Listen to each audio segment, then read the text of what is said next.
좋은 인연으로 다른 거래처를 소개를 해준다거나 연결이 돼서 그게 금전이 돼서 돌아오는 거죠.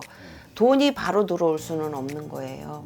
그러니까 사람과 사람의 관계가 이 기후생들한테는 올해 들어서는 재산이 돼서 그게 금전이고 재물이 될 수 있는 해인 거죠. 안녕하세요, 선생님. 안녕하세요. 반갑습니다. 네, 반갑습니다. 네, 선생님, 오늘은 제가 2025년 일사년 우리 57살이 되신 우리 닭띠분들 신년운세 이야기 나눠볼까 하고 가져왔는데요. 네. 본격적인 운세 알아보기 앞서서 선생님이 보실 때 이분들 작년 한 해는 좀 어떻게 지내셨던 분들이 많았을까요? 기후생 분들은 작년 같은 경우에는 조금 많이 슬픔?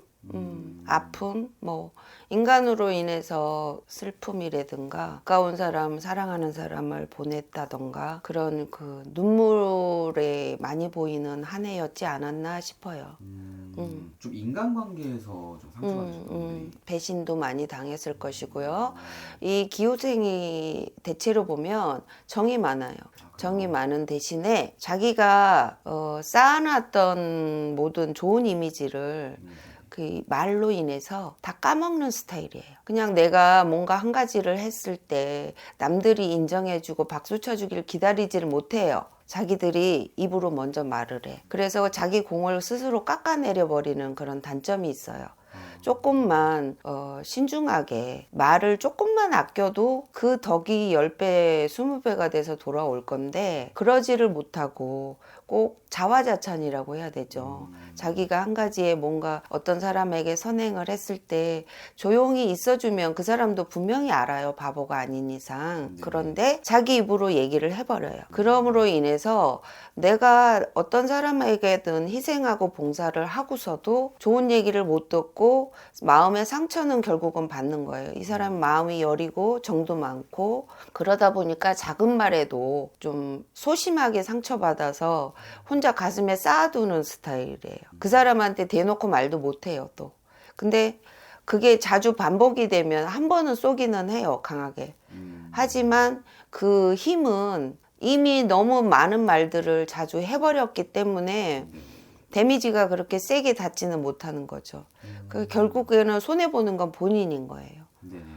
그랬는데 작년 한 해 동안에는 좀 다사다난했어요. 사람한테 배신도 많이 당했고 또 가까운 사람을 잃어버리는 슬픈 일도 좀 겪었다고 보여지고요. 그로 인해서 좀 우울증을 좀 많이 알았거나 했을 수도 있다라는 거죠. 그거를 밖으로 또 그런 거에 대해서는 밖으로 크게 못 말을 해요. 그냥 내 성격의 문제인가 보다 하고 자기 탓을 하는 거예요. 그러다 보니 그 우울증이 강도가 점점 깊어질 수밖에 없는 거죠. 그러면 우리 57살 닭띠분들 되게 남몰래 눈물 많이 흘린 인생 살아오셨겠네요. 그렇죠. 작년 한 해가 좀 심하게 그랬을 거예요. 뒤통수도 많이 맞았을 거고요. 네네네.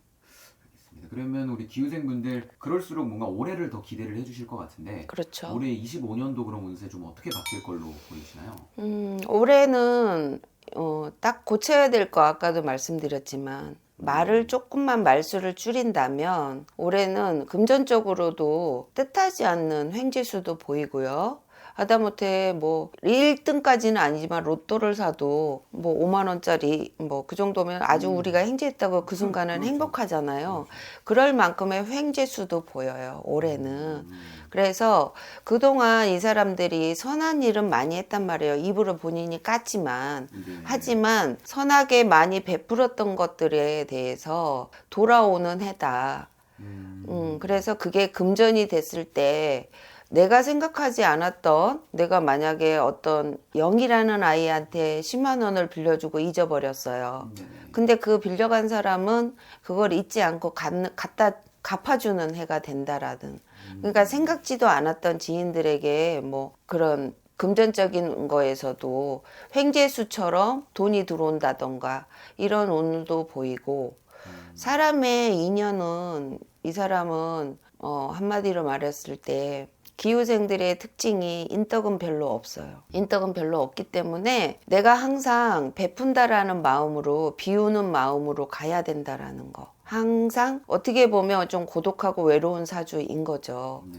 그러니까 내가 먼저 다가가고 내가 먼저 베풀고 입은 닫아야 돼요. 결론은. 네네. 그러다 보면 올해 들어서는 운이 그렇게 작년만큼 힘들거나 눈물의 해는 아니고 그걸 떨쳐버리고 일어서서 문 밖으로 나가면 반가운 사람들, 나를 위로해 주려고 다가오는 사람들의 손들을 많이 잡게 될 거예요. 그래서 좀 움직이는 해가 되지 않을까라고 보여져요.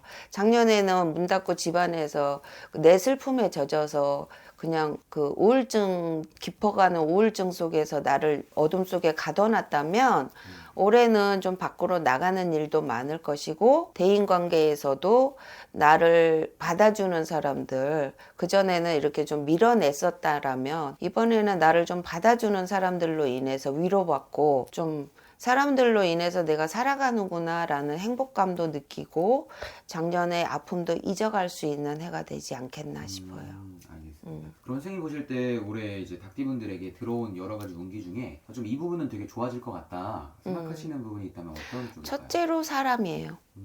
사람들과 관계가 많이 좋아지고 뭐 금전을 바란다 뭐 이거는 아까도 말했지만 약간의 횡재수에서 멈추지 크기로 본다면 뭐 8대 2가 사람이다. 사람이 재산이라는 말도 있어요. 그래서 금전적인 거보다는 더 크게는 사람이 먼저 많이 좋은 사람들이 나를 내가 하는 일에 도와주겠다고 발벗고 나선다거나 어떤 어려움에 처했을 때도 항상 사람의 도움으로 내가 그 일을 해결하게 되는 일이 생긴다라는 거죠. 알겠습니다. 뭔가 사람으로 받았던 상처가 이제는 좀 회복이 되는 그렇죠. 네네, 그렇죠. 그런 느낌이네요. 그러면 나머지 뭐 금전이나 뭐 사업이나 직장 이런 쪽도 잘 풀릴 수 있을까요? 그럼요. 그게 사람이 돈보다 현실적으로 보여지는 금전보다 더 중요한 게 사람이라는 게 사람과 사람이 어우러져 살아가는 게 이 세상이잖아요. 맞습니다. 그러면 그 사람이 도와줘야 내가 어떤 사업을 했을 때도 좋은 인연으로 다른 거래처를 소개를 해준다거나 연결이 돼서 그게 금전이 돼서 돌아오는 거죠. 돈이 바로 들어올 수는 없는 거예요. 그러니까 사람과 사람의 관계가 이 기후생들한테는 올해 들어서는 재산이 돼서 그게 금전이고 재물이 될 수 있는 해인 거죠. 알겠습니다. 그러면 어떻게 보면 귀인이 나타날 수도 있는 거네요. 그럼요. 그래서 내가 아까도 말씀드렸지만 작년 한 해에는 내가 나 자신을 가두고 집안에서만 아니면 내 그 바운드 안에서만 머물러 있었다면 올해는 문을 열고 밖으로 나가시면 밖에서 사람들이 너도 나도 도와주겠다. 서로 같이 가자. 이렇게 동업 아닌 동업식으로 도움을 줄 수 있는 사람의 기운이 많이 들어오는 해라는 거죠. 좋습니다. 알겠습니다. 그럼 오늘은 이렇게 올해 57 대신 닭띠분들 신년운세 같이 이야기 나눠보았는데 확실히 작년보다 올해가 많이 좋아지시는 것 같아요. 그래서 용기 잃지 마시고 올해는 꼭 웃을 일만 가득하시면 좋겠습니다. 당연히 이게 나이가 같다고 하더라도 운세의 개인차는 분명히 있기 때문에 당연히 있죠. 네네. 더 궁금하고 자세한 부분은 개인 상담 통해서 알아가 주시면 좋을 것 같고요. 네. 마지막으로 선생님 이분들에게 한마디 해주시면서 영상 마무리해 보겠습니다. 우리 기후생님들은 너무 좋아요. 사람은 호인이고 정도 많아서 베풀 줄도 잘하고 그런데 그 공을 제발 말 한마디로 털어버리는 그런 바보 같은 짓은 이제 그만했으면 좋겠어요. 매번 본인이 알아요. 내가 아까 그 말을 하지 말 걸 하고 항상 돌아서서는 후회를 한단 말이죠. 그런데 한번 뱉은 말은 다시 주워 담을 수가 없다고 하잖아요. 항상 말만 조심한다면 뭐 올 한 해 사람으로 인해서 내가 플러스가 되는 한 해가 되지 않겠나 보여집니다. 알겠습니다. 오늘도 좋은 말씀 감사드리고요. 네. 다음 영상에서 찾아뵙겠습니다. 감사합니다. 수고하셨습니다.